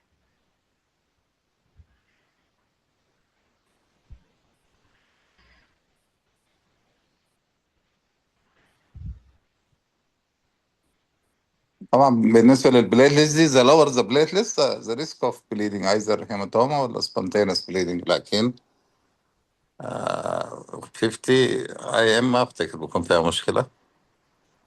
بالنسبه للدياجنوز يا دكتور عطيه، انا افتكر الناس يجتهد في الانتيجين ديتكشن ده، يعني كانت الكروس رياكتيفيتي والبريفس انفكشن والريلابس والسنسيتيفيتي والسبيسيفيتي دي كلها بتقلل الانتي بودي دايجنوستيك تيست يعني. فلو الناس اجتهدت في الانتيجين بيزد اسيز بتكون حكايه يعني عمليه ومور سبيسيفيك، ان شاء الله الناس يقدروا يحصلها يعني، بالذات اللي هي زي ما قال ايمانويل في اليورين ولا في الصلايبه كمان بتكون مور براكتيكال للفيلد كده. بالنسبه للكيس ديفينيشن دي، زمان في الحوادث جانا قبل انفصال الجنوب ناس من ملكال جاب اخوه في الحوادث، شافوا الهاوس اوفيسر نادى اخوه، مهم يعني 3 4 ناس كده يدخلوا يمرقوا، فهو شويه كده يتململ، فقال لهم يا جماعه الزول ده عنده حمى وعنده رعاف وعنده ورم في بطنه وجاي من جنوب، ده ما كلازار عديل. الناس يعني مرات عندهم يعني الخبرة تفوت الطب ذاته يعني. شكرا جزيلا.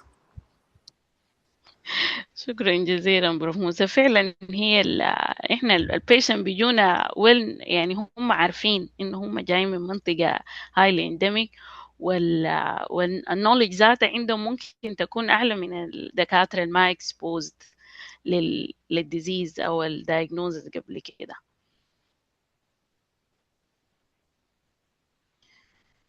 في سؤال من دكتورة صالحة. دكتورة صالحة, you can unmute and ask by yourself.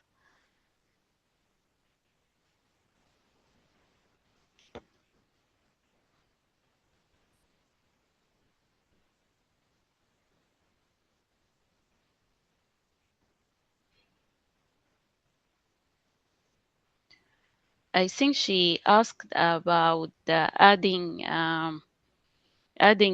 weight loss despite good appetite to the diagnostic criteria.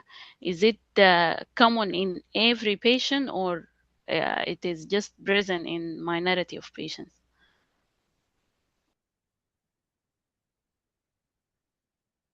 adding to the case definition خليه ممكن دكتور بروف موسى يعلق عليه، لكن هو is not that common is not يعني ما حاجة زي السبلينوميجالي والفيبر وكده يعني.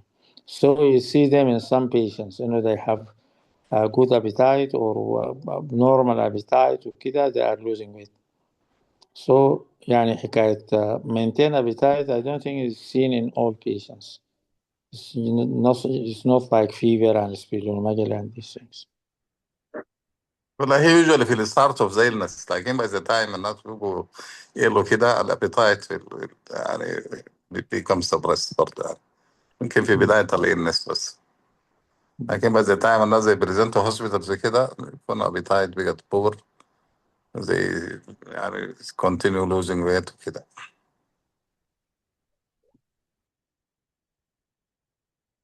Okay. فعلا هي ده what we see actually. يعني البيشنت دايما بيجونا late أو بيجوا يعني فعلا هم عندهم poor appetite. دكتور أريج, you can unmute.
دكتورة ريج صالح عبد العزيز for Sudan.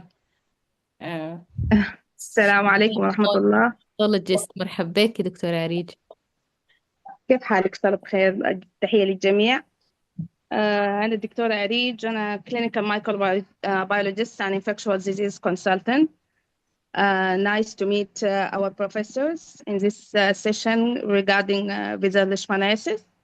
I have just two comments, one about diagnosis and the other about management or treatment. Concerning diagnosis, as Prof.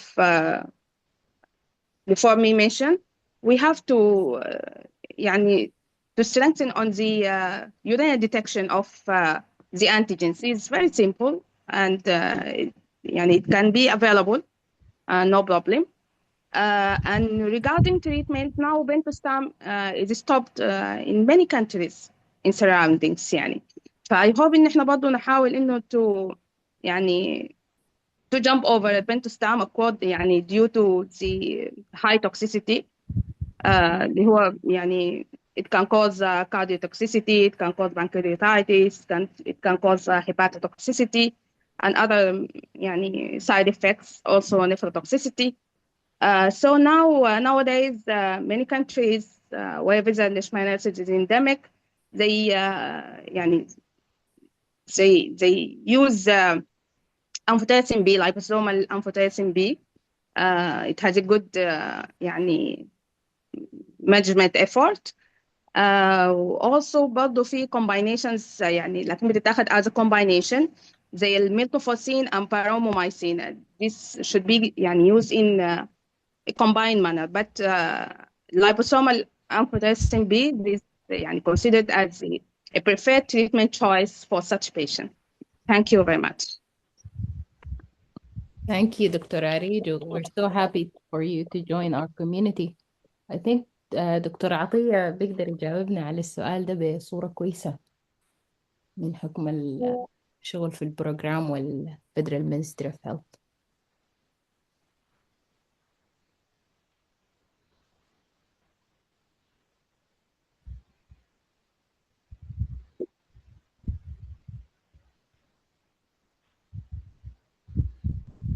دكتور عطية دكتور عطية. السلام عليكم. مرحبا.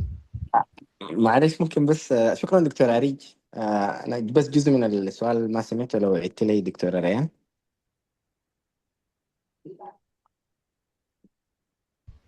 السؤال عن دكتورة change to ambisome because it's safer profile و inspiring by neighboring countries. إذا أنا قلت الكلام صح دكتور عريج you can feel free to unmute yourself to kind of elaborate more. طيب شكرا جزيلا دكتور عريج.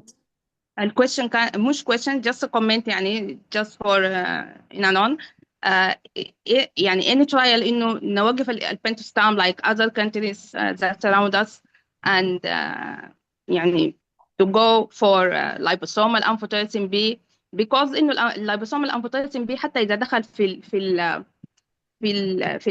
المانجمنت بروتوكولز مثلا بتاعت الفيزال ليشمانياسيس فإحنا بنحتاج له برضه في another microbial infections. وبعدين زي ما عارفين إنه الريزيستنس بالنسبة له ما كتير.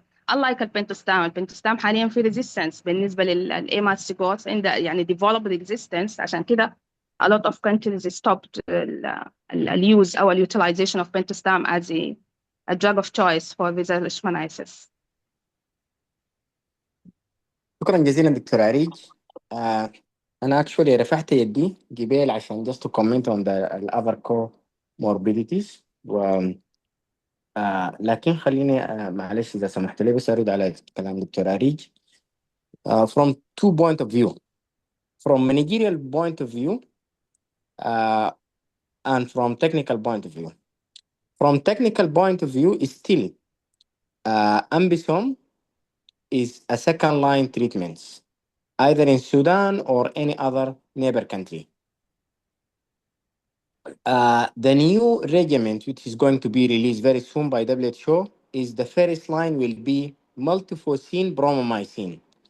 But for the comorbidities, VLHIV, the drug of choice will be multiphosphamine and ambisome. So for the non-HIV patients, the first line will be bromomycin and multiphosphamine. For HIV, the first line will be multiphosphamine plus ambisome. The second line for non-VL patient will be ambisome. So this is still in every country around us. This is the same protocol of WHO. From managerial point of view, these drugs, which is very expensive, very expensive.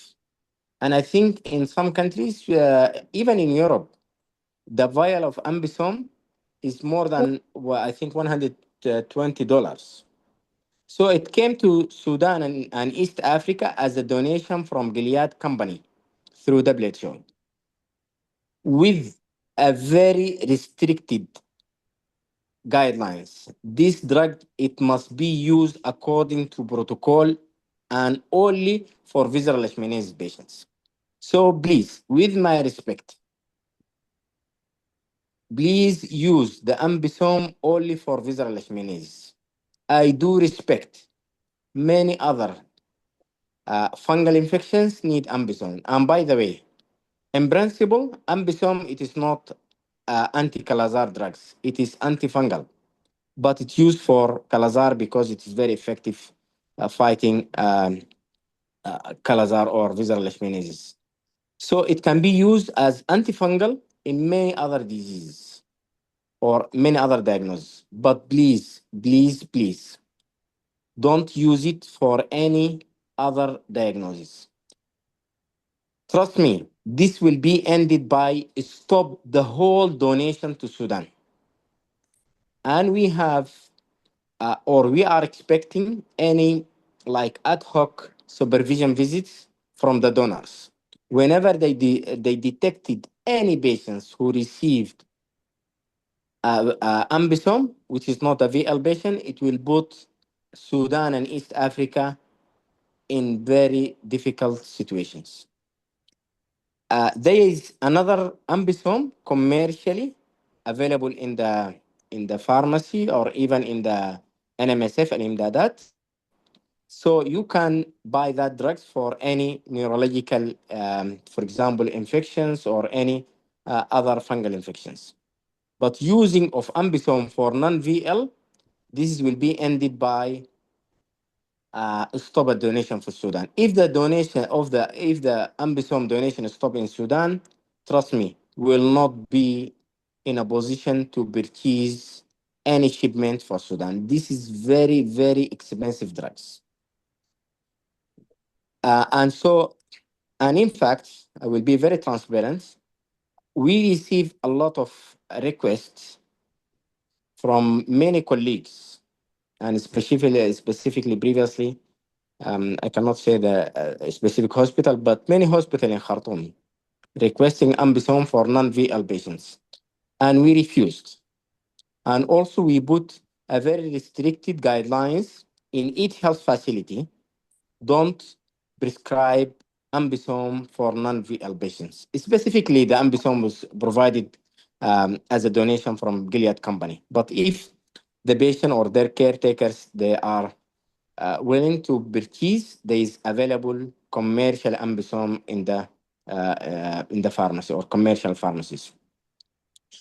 The second point, which is regarding the other comorbidities, and I would like to refer you back to NIDIAT study, which is conducted in the main focus of Kalazar in Tabarakallah village in a Guresha locality nearby to Barbar al-Fugara, as the professor mentions, Kona Zabarma, Ad al-Firsan, and so on. So this is like this area in Adbara River is reporting a very high number of cases. Despite of that, not all persistent fever is Kalazar.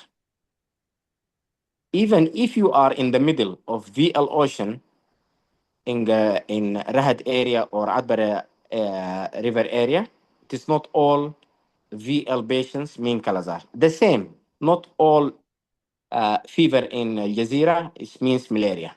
So we need to rely on the clinical and clinical notes so as to reach like the professional diagnosis. شكرا جزيلا. Over.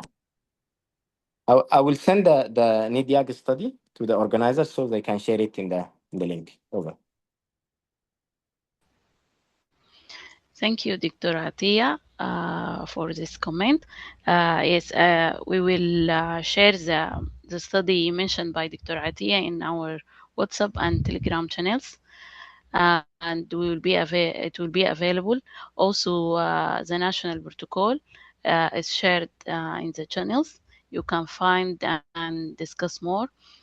The time is passing, and we have very nice, great discussion with expert in the field, Prof. Musa, Prof. Ahmed Agabeldour, Dr. Emanuel, Dr. Atia. Thank you very much for this outstanding and excellent discussion.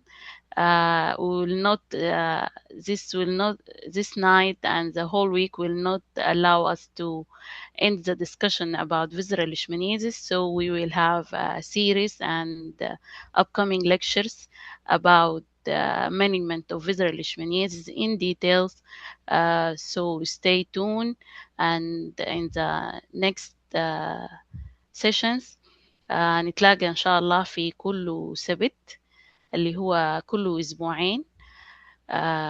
من الليلة اللي بعد أسبوعين حتكون المانجمنت، لكن دي فرصة برضو بما إنه في عدد كبير من الكلينيشن هنا، إنه السبت الجاي حيكون عندنا يعني سيشن عن الإيبولا في الوضع الحاصل في الدول اللي حوالينا، في يوغندا، في الكونغو. فحندي small hint كده للكلينيشن وللهيلث كير بروفايدرز إنه يعني how to suspect the cases, how to report, and we will have a virologist from UK and from Ministry of Health we have a presenter also. So حننتظركم كلكم إن شاء الله في السيشن بتاع الإيبولا يوم السبت الجاي الساعة 7 في نفس التوقيت، توقيت النادي. والسبت اللي بعده إن شاء الله حنبدأ في المانجمنت اوف فيزرال ليشمانيزيس بالتفاصيل. وجهزوا أسئلتكم وكل استفساراتكم ممكن ترسلوها طوال في الشات بوكس بتاع صفحة الفيسبوك أو في الواتساب. شكرا جزيلا على الحضور، وشكرا جزيلا استحملتونا الفترة دي كلها. صراحة كنا مستمتعين جدا جدا بالمحاضرات وبالدسكشن. if بروف أحمد أو دكتور إيمانويل أو بروف موسى عندهم فاينل كومنت قبل ما نختم.